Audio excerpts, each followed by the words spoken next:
Bonjour à tous, j'espère que vous allez bien. Aujourd'hui, je vous propose un top 10 de mes attractions préférées au parc Astérix. Allez, c'est parti. Bonjour.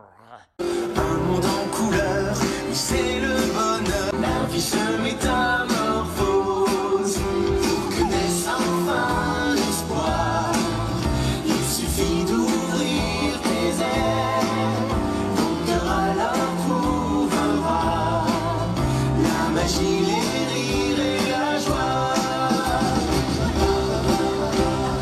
En dernière position, j'ai mis Épis de Maïs Croisière. Alors pourquoi 10e? C'est une attraction que j'aime bien, hein. C'est vrai qu'on est vraiment dans l'univers d'Astérix. On voit un petit peu tous les personnages. Moi, je suis pas trop fan de la nouvelle musique, honnêtement, hein. J'ai préféré encore l'ancienne, elle était plus rythmée. Là, elle est un peu trop monotone. Après, j'aime bien le passage sous la grotte, qui est pour moi le meilleur de l'attraction.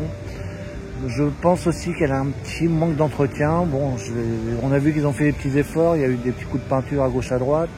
Mais niveau entretien, elle mériterait mieux. C'est surtout, pour moi, elle est sous-cotée cette attraction, parce que ceux qui adorent l'univers d'Astérix, elle a vraiment du potentiel. Mais plus d'entretien, ça serait encore mieux pour cette attraction. Bon, je les mets quand même dans le top 10 parce que voilà, j'adore l'univers d'Astérix. Mais bon, plus d'entretien, je pense qu'elle pourrait monter dans le classement. En 9e position, j'ai mis les Espions de César. Bon, je l'ai descendu un petit peu. Bon, elle est sympa, mais bon, il se passe pas grand chose, hein. C'est clairement plus pour profiter du parc en hauteur. Mais voilà, elle est sympa. Ça permet aussi de voir des fois, quand il y a des travaux, d'observer un petit peu. Mais voilà, il se passe pas non plus grand chose dans cette attraction. Mais bon, voilà, je la mets quand même dans le top 10 parce que je la fais assez régulièrement. Ça permet de se reposer aussi également. Donc voilà, attraction quand même assez sympa. Donc en 9e, donc les Espions de César. Alors en 8e position, eh bien j'ai voulu mettre en avant une petite attraction sous-cotée pour moi, c'est la Rivière des Lys. Bon, c'est un petit peu comme Épis de Maïs Croisière, c'est une balade. Là, il n'y a pas de personnage d'Astérix, c'est plus une balade de thème grec. D'ailleurs, on entend encore la musique. Et c'est vraiment très sympa, ça détend. Voilà. Quand vous êtes un peu fatigué, une petite Rivière des Lys. Franchement, c'est très agréable, ça repose bien. Et les décors sont magnifiques à l'intérieur. Pareil, un petit coup de peinture, ça ferait pas de mal.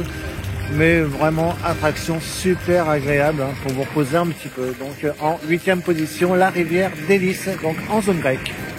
Alors en 7e position, j'ai mis chez Gyrofolix, donc l'attraction du festival Toutatis. Alors, elle est vraiment très fun aussi. Alors, elle donne vite le tournis par contre. Moi, je la fais plus de nuit. De nuit, je trouve que c'est plus joli. Déjà, visuellement, cette attraction de nuit est magnifique. Et en plus, elle offre une belle vue panoramique du festival Toutatis avec tout éclairé. Mais en tout cas, attraction vraiment très très sympa. Je la préfère à l'Hydre de Lerme, hein. Je la compare un petit peu aux deux, c'est assez semblable. Mais visuellement, elle est quand même beaucoup plus jolie. Et comme je vous l'ai dit, elle offre vraiment une très belle vue sur le festival Toutatis, notamment la nuit.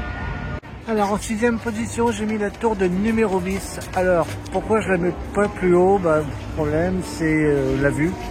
Donc même si on a une belle vue sur le parc, la moitié de l'autre vue, c'est sur l'autoroute. Ce qui est beaucoup moins intéressant. Donc peut-être placer ailleurs, ça aurait été mieux. Après, c'est vrai qu'on n'était plus sur le thème de l'Égypte non plus. Donc c'était un peu compliqué pour le parc, je comprends bien. Après, alors elle donne un peu la nausée des fois, hein. Ça dépend aussi du temps peut-être, je sais pas. Donc ceux qui sont sujettes par exemple au mal des transports, bon, ça peut déranger. À côté de ça, attraction vraiment sympa, très fun, à 40 mètres de haut pour profiter du parc en hauteur. Moi je la préfère de nuit personnellement, de nuit c'est plus joli, voilà. Du coup ça cache un petit peu l'autoroute et on voit le parc éclairé la nuit, donc c'est beaucoup plus sympa et beaucoup plus agréable. Et d'ailleurs moi je me suis fait la remarque que de nuit ça donne moins la nausée je trouve, donc voilà. Donc voilà, 6e place pour la tour de numéro 10, donc nouveauté de cette année 2024. Alors en 5e position j'ai mis Attention Menhir, donc l'attraction 4D du parc. Donc j'adore parce que là on est totalement dans l'univers déglingué d'Astérix. Ce que j'aime bien aussi, Idéfix est beaucoup mis en avant. D'ailleurs c'est le studio Idéfix, le nom du bâtiment. Donc voilà, attraction vraiment très très drôle pour ceux qui adorent Astérix. Et franchement voilà, les sensations sont soft, hein, voilà, c'est du 4D classique, il n'y a rien de sensationnel. La preuve, on n'est même pas attaché. Mais franchement très drôle à faire donc pour ceux qui adorent l'univers d'Astérix. Alors, en quatrième position, j'ai mis la Revanche des Pirates, donc anciennement le Grand Splash. Et ben depuis la nouvelle thématisation, franchement, j'adore. Là, il y a maintenant une storyline dans l'attraction, il y a une histoire avec ces pirates. Il y a beaucoup de nouveaux décors. Allez, franchement, bah voilà, on se fait toujours autant mouiller, ça n'a pas bougé. Ils sont éclaboussés. Laisse écouter. Personne ne veut tomber dans mes pièges. Allez, capitaine, on va boire une bonne cervoise et on viendra couler des bateaux demain. Ça vous a plu? Ça vous a plu? Ça vous a plu? Donc bah voilà, ça c'est ça que j'adore aussi dans cette nouvelle version, c'est qu'on a des voix un petit peu partout, toujours très humoristique, connaissant le parc Astérix. Donc franchement une très belle réussite pour cette nouvelle thématisation du Grand Splash, donc qui s'appelle maintenant la Revanche des Pirates. Malheureusement, bah, c'est une attraction qu'on peut faire vraiment que l'été ou quand il fait chaud. Là, bon, on est en période Halloween. Bon, il y a quand même des courageux qui la font, hein, mais bon, pour sécher c'est plus long, donc voilà, on peut vraiment profiter de cette attraction que l'été. Mais en tout cas, grande réussite pour cette nouvelle version du Grand Splash. On en regarde un. Hop là, encore une douche. Donc, quatrième place, Revanche des Pirates. Allez, je vous laisse écouter celui-là. Fromage chez les Grecs, cirer des sandales à vitesse, planter des menhirs en armorie, n'importe quoi, mais je ne veux plus jamais entendre parler de pièges, de traquenards ni d'embuscades. Merci pour la douche, et merci. Excellent. Alors en troisième position, bah, il fait son entrée directement, c'est celle qui est au-dessus de moi, la Trace du Hourra. Donc bah, l'attraction que je fais seulement depuis cette année, j'ai mis longtemps à me décider à la faire. Et c'est une attraction que j'adore. Alors bon, niveau confort, bon, clairement c'est pas de ça, hein, elle est vraiment pas confortable. Mais par contre niveau fun, elle est juste excellente, hein. C'est une petite sensation de bobsleigh, vous voyez, elle est juste au-dessus. Voilà, une petite sensation de bobsleigh. L'attraction est vraiment très fun, j'adore vraiment. C'est une attraction où je peux pas trop abuser parce que bah, le dos apprécie moyennement. Mais en tout cas, niveau fun, c'est pour moi presque une des meilleures, hein. Mais voilà, je la mets que troisième, bah, niveau confort malheureusement. Mais franchement, une attraction que j'adore. Alors, regarde sa deuxième place également, et bien c'est Disco Bellix, attraction que j'adore. Donc une petite sensation de voler dans cette attraction, qui est très agréable. Donc malgré qu'on tourne, en fait elle donne pas plus de tournis que ça honnêtement, franchement ça va. Par contre, bon bah quand il y a du vent qui fait froid, bah, on le sent bien passer, ça c'est son petit défaut. Et en tout cas, regardez, on va aller de l'autre côté. La thématisation super bien respectée, hein, bah, on est toujours en zone Grèce.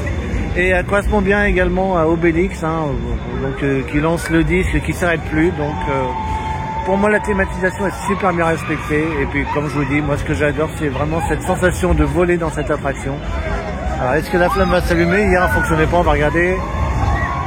Bon bah fonctionne toujours pas. Donc voilà, deuxième place donc pour Disco Bellix qui garde toujours cette place là. Et pareil, je pense qu'elle sera difficile à détrôner. Alors première place, bon bah il n'y a pas trop de surprises, regardez le voilà, c'est Pégase Express, hein. Donc indétrônable première place, hein, elle ne bougera pas. De toute façon, comme je dis, ça reste une de mes attractions préférées, vraiment tout parc confondu. Pour moi, elle réunit tout ce que j'adore, c'est-à-dire il y a des sensations, mais pas trop. Pour ceux qui aiment bien des sensations soft, bah, c'est l'attraction idéale. La thématisation est juste remarquable, à commencer bah, déjà par le bâtiment en lui-même, hein. On a vraiment l'impression d'être en Grèce. Donc vraiment le pavillon typique de Grèce, hein, comme je vous ai montré sur ma vidéo lors des vacances. Les wagons bleus, moi j'adore la couleur des wagons. L'intérieur est super bien thématisé, regardez on le voit là-haut. Après, bah, il y a une petite surprise, c'est-à-dire bah, dès qu'on arrive dans le temple de Médusa, qu'on la dérange, qui nous renvoie en marche arrière en nous crachant dessus au passage, bah là c'est une petite sensation de surprise parce que hop, on refait l'attraction. Alors c'est pas le même parcours, hein, c'est un parcours différent, mais on refait tout en marche arrière. Donc ça offre quelque chose de plus à cette attraction. Donc voilà, pour moi Pégase Express reste indétrônable.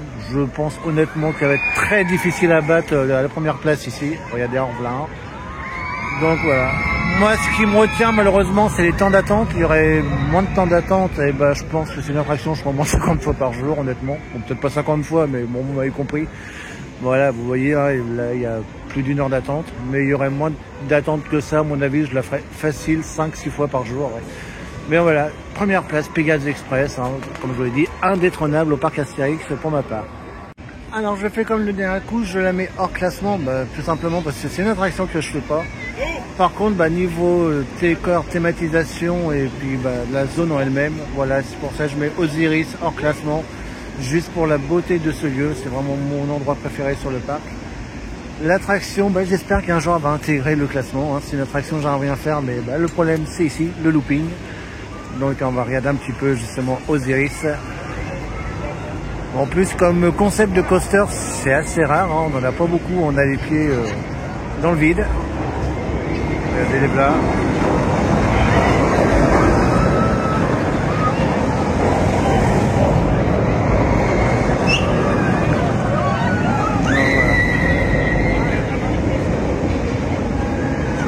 Et voilà, pour ça je la mets vraiment hors classement, juste pour bah, la beauté de ce lieu tout simplement.